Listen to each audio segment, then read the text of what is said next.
national vaccination goal the president announced yesterday. 200 million shots by his 100th day in office. That's double the initial goal the president set in December of 100 million shots in the first 100 days. With 200 million shots in the first 100 days, more than half of all adult Americans will have gotten at least one shot by April 29th. No one even contemplated reaching this goal a few months ago. But it is now possible because of the aggressive actions we have taken to get more vaccine supply, more vaccinators in the field, and more places for people to get vaccinated. Overall, we've made significant progress toward our ultimate goal, getting Americans vaccinated as quickly, as efficiently, and as equitably as possible. As you can see on our weekly vaccination progress report, for the last 2 weeks, we are consistently vaccinating 2.5 million Americans per day. To hit our 200 million shot goal, we need to keep up this pace every day for the next 5 weeks. That is the equivalent of vaccinating a sellout crowd at Yankee Stadium 50 times a day, or the entire population of the city of Houston in just one day. That's the scale of this effort each and every day.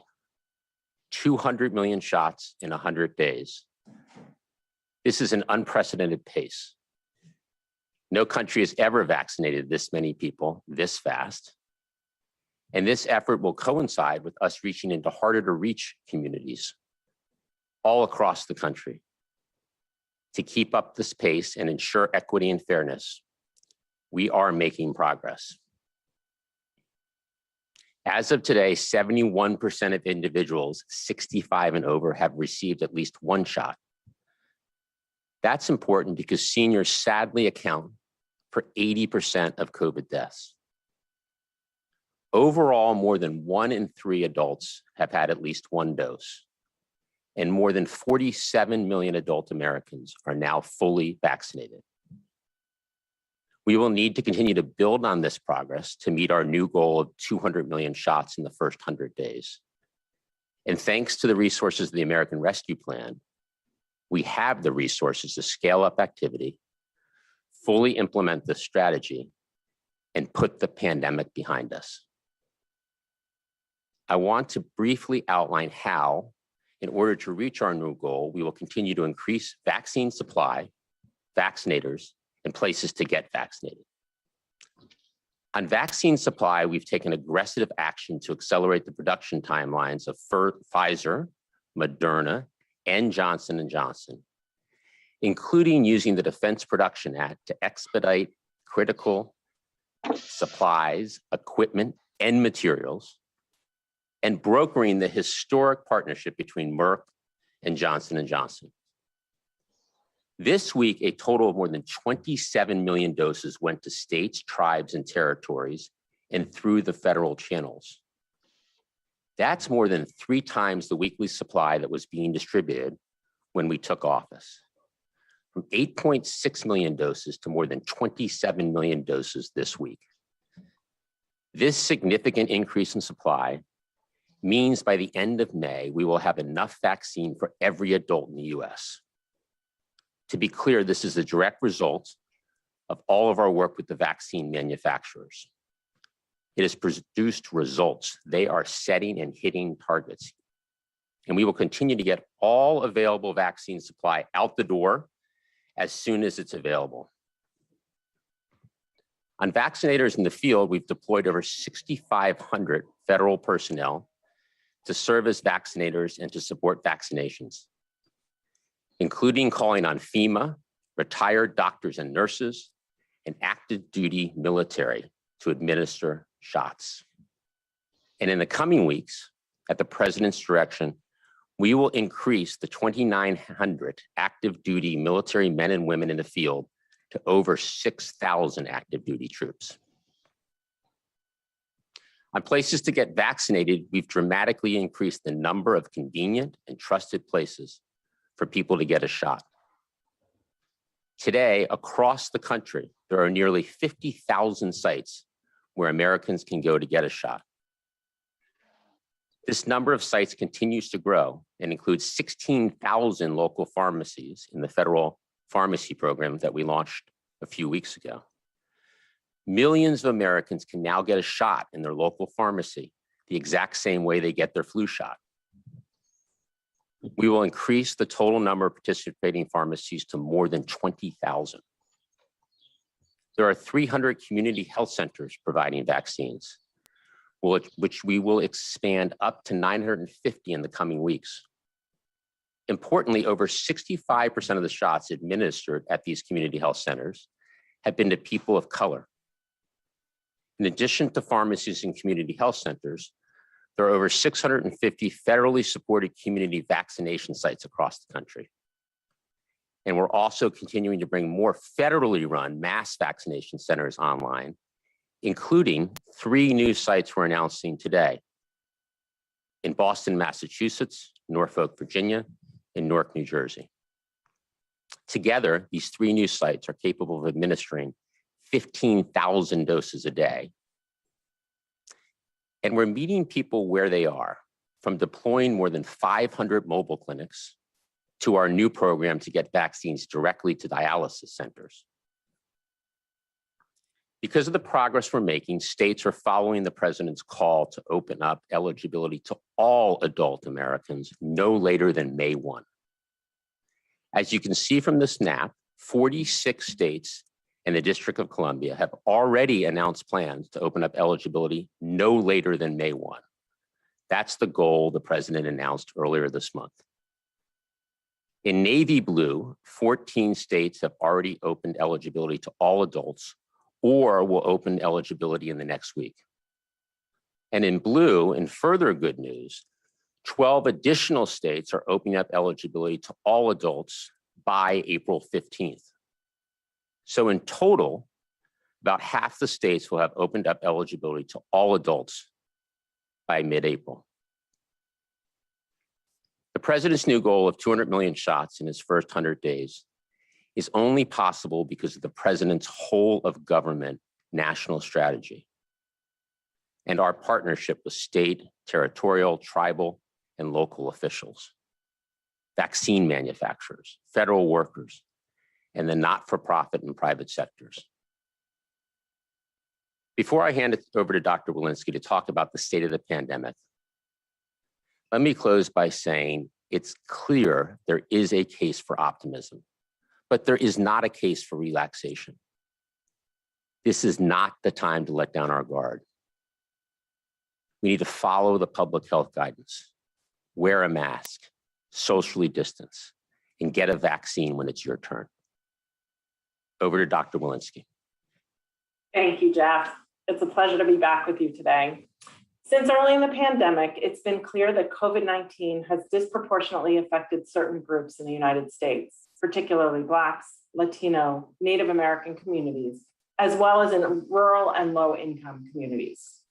Not only have these communities seen disproportionate cases of COVID-19, but they have also often had higher rates of chronic diseases such as diabetes and heart disease that have resulted in increased hospitalizations and deaths. Additionally, survey data indicate that these communities are facing higher rates of stress, anxiety, and other mental health challenges as they navigate the pandemic. These communities have experienced long-standing disparities in access to care and services, which have been further exacerbated during the pandemic. And I worry that these disparities will have health consequences that far outlast the infectious disease aspects of this pandemic. We already know that life expectancy has dropped more significantly in Black and Latino Americans compared to white Americans. We can and must do more to address these inequities. Yesterday, CDC announced several actions that will represent important steps in our agency-wide commitment to health equity. CDC will provide $3 billion from the CARES Act and the American Rescue Plan to 64 jurisdictions to support broad-based vaccine distribution, access, and administration efforts. Importantly, this funding will continue our work to ensure equitable access to COVID-19 vaccines by those disproportionately affected by the virus. To achieve this goal, 75% of the funding must focus on specific programs and initiatives intended to increase vaccine access, acceptance, and uptake among racial and ethnic minority communities. In addition, 60% of the funding must go to support local health departments, community-based organizations, and community health centers. Jurisdictions may use these new resources to provide funding to local health departments, faith-based and other community-based organizations to identify and train trusted messengers in communities to conduct door-to-door outreach, to raise awareness about COVID-19 vaccines, to help get individuals signed up for appointments, and to provide them transportation to vaccine appointments. A food assistance and housing nonprofit in a rural, high-poverty community could receive these funding to conduct vaccine outreach and education, and to ensure its clients, including those with disabilities and limited mobility, have transportation to a FEMA-supported mass vaccination site. Funding could also be used by local health departments to partner with local businesses to support vaccination clinics in local communities and at places of business frequented by communities that are medically vulnerable and underserved. In addition, CDC announced a separate investment of $300 million that will train, deploy, and engage more community health workers to help communities and individuals hardest hit by the pandemic. And I am proud that CDC is helping to lead the new effort in vaccinating patients receiving dialysis for chronic kidney disease across the country. Working with these dialysis clinics to vaccinate patients is a health equity imperative. These actions are an important step to help stop the spread of COVID-19 and to begin to address the longstanding inequities that prevent some communities from achieving optimal health. We are doing this person by person, one person at a time, and we are working to do it through trusted, supported members of your community within your community. Finally, I want to give you a brief update on where we are in the pandemic. The most recent 7-day average is about 57,000 cases per day, which is an increase of 7% from the prior 7 days. The most recent 7-day average of new hospitalizations, about 4,700 per day, represents also a slight increase from the prior 7-day period. The 7-day average of deaths continues to hover at 1,000 deaths per day. I remain deeply concerned about this trajectory. We have seen cases and hospital admissions move from historic declines to stagnations to increases. And we know from prior surges that if we don't control things now, there is a real potential for the epidemic curve to soar again. Please take this moment very seriously. We're vaccinating at 2.5 million people a day, and they are protected from COVID. If you haven't been vaccinated, your turn is likely very soon. We can turn this around, but it will take all of us working together. Please keep wearing your well-fitting mask and taking the public health actions now that we know can reverse these concerning trends. Thank you. I will now turn things over to Dr. Fauci. Thank you very much, Dr. Walensky. I'd like to spend the next few minutes introducing you to a new clinical trial that started yesterday that will answer a very important question related to what people who are vaccinated can and cannot do. The trial, if I could have the first slide, will test if COVID-19 vaccine prevents infection as well as spread or transmission of SARS-CoV-2 among college students. Next slide. This is a question of extreme importance because we know when people are vaccinated that the endpoint of the trial showed that they were protected against clinically apparent disease. But the prevailing question is when these people get infected, how often is that? If they're asymptomatic, how much virus do they have in their nose? And do they transmit it to people who are their close contacts? Again, this will help inform science-based decisions about mask use and about social distancing post-vaccination. This is a randomized, open-label controlled study involving 12,000 college students between 18 and 26 years of age at more than 20 universities shown on the slide of the map of the United States. They'd be followed over 5 months.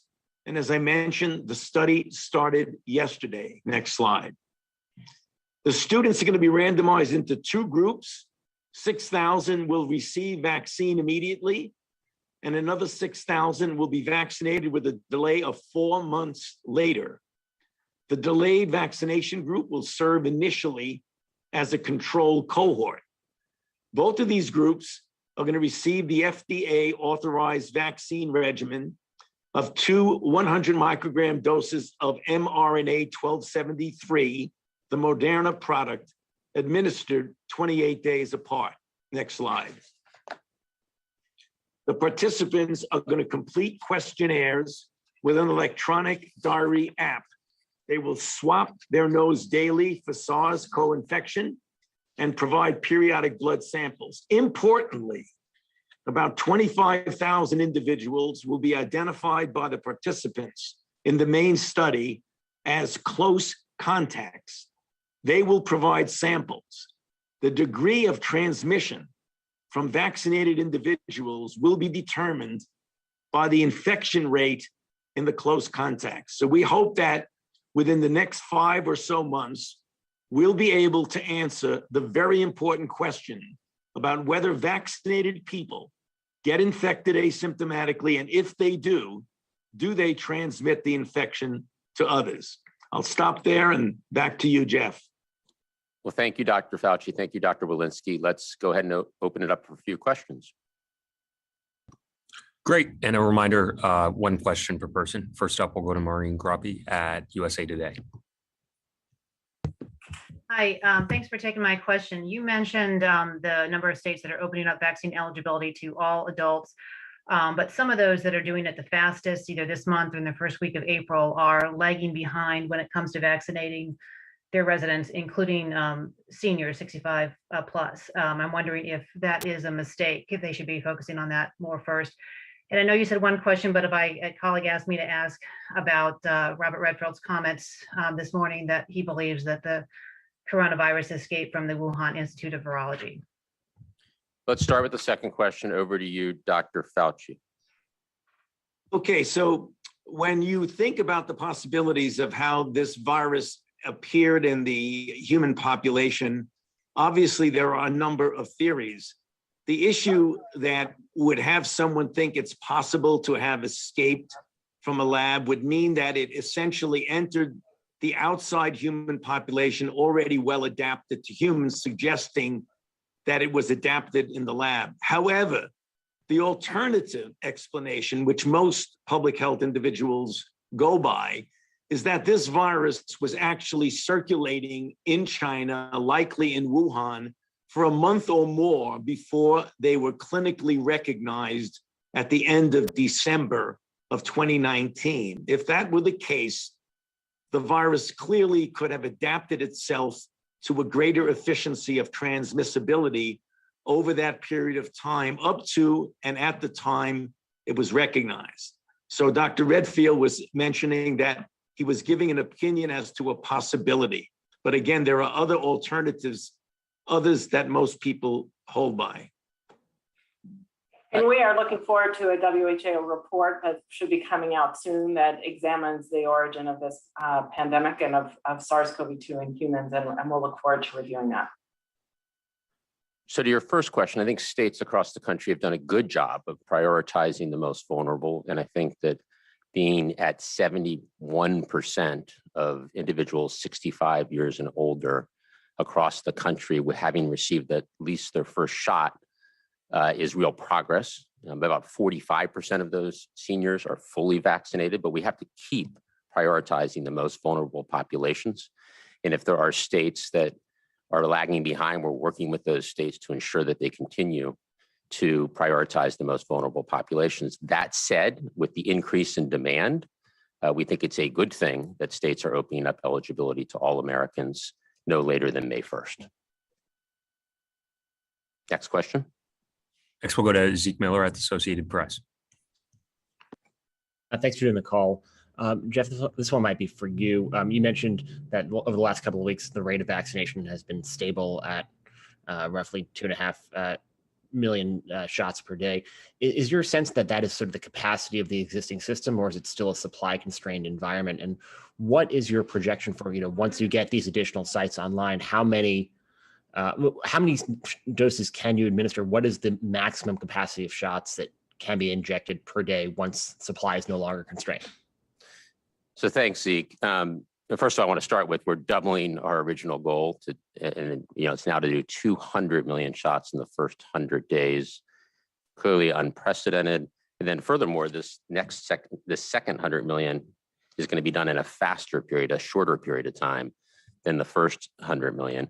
2.5 million has been the consistent pace of the last couple of weeks. And it's a record that we hope to build on. I think as we continue to increase the number of vaccinators in the field, the number of sites where Americans can get vaccinated, we announced 3 new additional federally run mass vaccination sites just today. And as states open up eligibility, you put that all together with the increased weekly supply, and I think it is possible that we can build off of the 2.5 million average that we've had for the last 14 days. Next question. Josh Wingrove at Bloomberg. Hi, thank you so much for taking the time. Jeff, can you give us an update on supply? Do you think the vaccine manufacturers are going to hit their Q1 targets? Are you having any hiccups there, or are things looking good? And Dr. Fauci or Dr. Walensky, I'm wondering also if you can give us an update on the variants, in particular, how widely spread that B117 is in the US. Thank you. All right, let's go in reverse order. Drs. Walensky, Fauci, do you want to talk about the variants? We continue to scale up our surveillance of the variants. The B117 has now been detected in 51 jurisdictions, over 8,000 cases. We're watching it very closely. It is, our percent of those of the variants is a little bit lagging behind our data because it takes a while to do the sequences and to sequence the variants and do that population-based analysis. But yes, we're worried about the increase. Yeah, the issue is the dynamics of the increase are telling us that it was going to continue to be a greater proportion, because if you look from week to week, 117 becomes more of a percentage. And as the percentage goes up, that's a reflection that it has the capability to become dominant. Josh, on your first question about the manufacturers and their quarterly targets, let me start with Moderna and Pfizer. As you know, we've done a lot to help accelerate their production, and they've maintained a steady cadence of production. And both Moderna and Pfizer appear on track to meet their first quarter targets. We've also been working closely with J&J, and we said right at the beginning that they started with an inventory of about 4 million doses, which we distributed immediately, that their first couple of weeks of March was likely to not have a lot of additional supply, which ended up being the case. As you know, early in the manufacturing process, they are ramping up. We are expecting a significant number of doses, and we talked to the governors and our federal partners to expect a significant number of doses next week. They've told us they'll deliver at least 11 million, which would take them to 20 million doses. So we've done a lot to help J&J. We're monitoring that very closely, and we anticipate a significant increase at the end of this month, which will enable them to hit at least 20 million doses. Next, we'll go to Caitlin Collins at CNN. Thanks very much for doing this. 2 questions. One, Jeff, on those J&J numbers that you just announced, the 11 million, that's a lot bigger than what we were expecting. So could you explain how that number jumped so much, given it seemed to be in doubt just a few days ago that J&J would actually make that goal? And then for Dr. Fauci, you were talking about the comments made by Dr. Redfield. Are you surprised by his comments? And is there any evidence within the CDC that this is a possibility, or what is he basing this off of, do you believe? Why don't you go first, Dr. Fauci? Yeah, Caitlin, from what I gather from the press of what he said that this is a possibility and he's entitled to his opinion now. That were his exact words. I think what he likely was expressing is that there certainly are possibilities, as I mentioned just a few moments ago, of how a virus adapts itself to a efficient spread among humans. You know, one of them is in the lab, and one of them, which is the more likely, which most public health officials agree with, is that it likely was below the radar screen, spreading in the community in China for several weeks, if not a month or more, which allowed it, when it first got recognized clinically, to be pretty well adapted. But according to the words of Dr. Redfield, he was saying he was just expressing an opinion and an option of what it could be. With regard to the information at the CDC, I'll pass that back to Dr. Walensky. Thank you. I don't have any indication for or against either of the hypotheses that Dr. Fauci just outlined. Good, Caitlin, on your first question, as I said earlier, as we anticipated, there would be a sharp increase at the end of the month. You know, Johnson & Johnson is still in its earlier stages of manufacturing when you benchmark versus a Moderna or Pfizer, and will achieve across time a more regular cadence, a more regular weekly cadence. The company has said they'll deliver the 20 million by the end of March. And from our conversations with the company, they appear on track to meet that goal with at least 11 million doses delivered next week. I want to reiterate something that we've talked about before. As soon as those doses are made available to the US government, we will in turn make them available for delivery to our state, local, and federal partners. Next question. All right, we have time for one more question. We'll go to Kristen Welker at NBC. Thank you so much for doing this call. Really appreciate it. Two more quick questions. Dr. Walensky, first one to you. You've repeatedly urged Americans to slow down on reopening, to hang on a little bit longer until more people get vaccinated. What we are seeing, though, as we've discussed, is that more and more states are rolling back their mitigation efforts. I'm wondering if there's any discussion about changing or targeting the messaging to focus on specific states, specific groups of people. And then just as a quick follow-up to that, and this might be for you, Dr. Fauci, we're hearing about breakthrough cases, people who are vaccinated but then getting sick. Minneapolis reporting there have been 89 reported breakthrough cases. Not a lot when you consider that 800,000 people have been vaccinated, but I just wonder what the takeaway is from that. So maybe I'll just Go ahead. Yeah, I was going to say, I'll get started. This has been a long year, and I know people are tired and they don't want to hear that it's going to take us a little while longer, but it's going to take us a little while longer. Our advice is clear. We're vaccinating really, really quickly, and we're just asking people to hang on a little while longer in terms of the masks and the mitigation strategies so that we can get the majority of people vaccinated. We've done a lot. We have a mask mandate at the federal land and buildings. We have it at the interstate level. We're on weekly governor's calls to encourage them to hold on for just a little while longer. And what I would say is this is an individual choice. People can practice these mitigation strategies with or without their government support, their government efforts. So I would just ask the American public, we have seen so much evidence now that our vaccination strategies are working, that people who are getting vaccinated in the healthcare system and among our older communities are protected from disease. And so we just want to make sure that we don't end up in a surge that truly is avoidable. With regard to the breakthrough cases of people who've been vaccinated and ultimately have gotten infection, obviously, this is something that we take seriously and follow closely. You will see breakthrough infections in any vaccination when you're vaccinating literally tens and tens and tens of millions of people.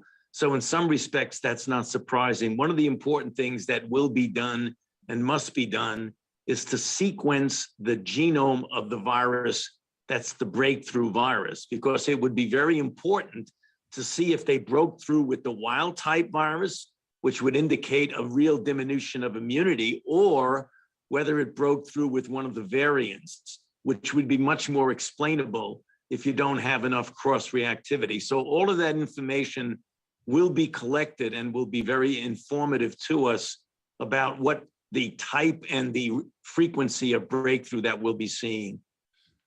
Let me just in closing reiterate what Dr. Walensky said, which is we certainly understand that people are tired and everyone wants to return to some state more normal as quickly as possible.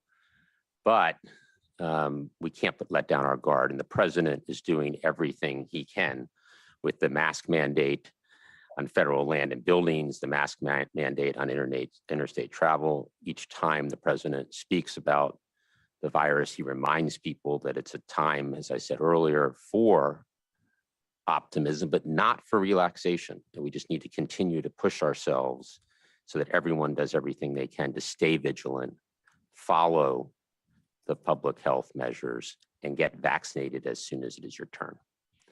So thank you for joining the briefing. We'll be back on Monday. Thank you.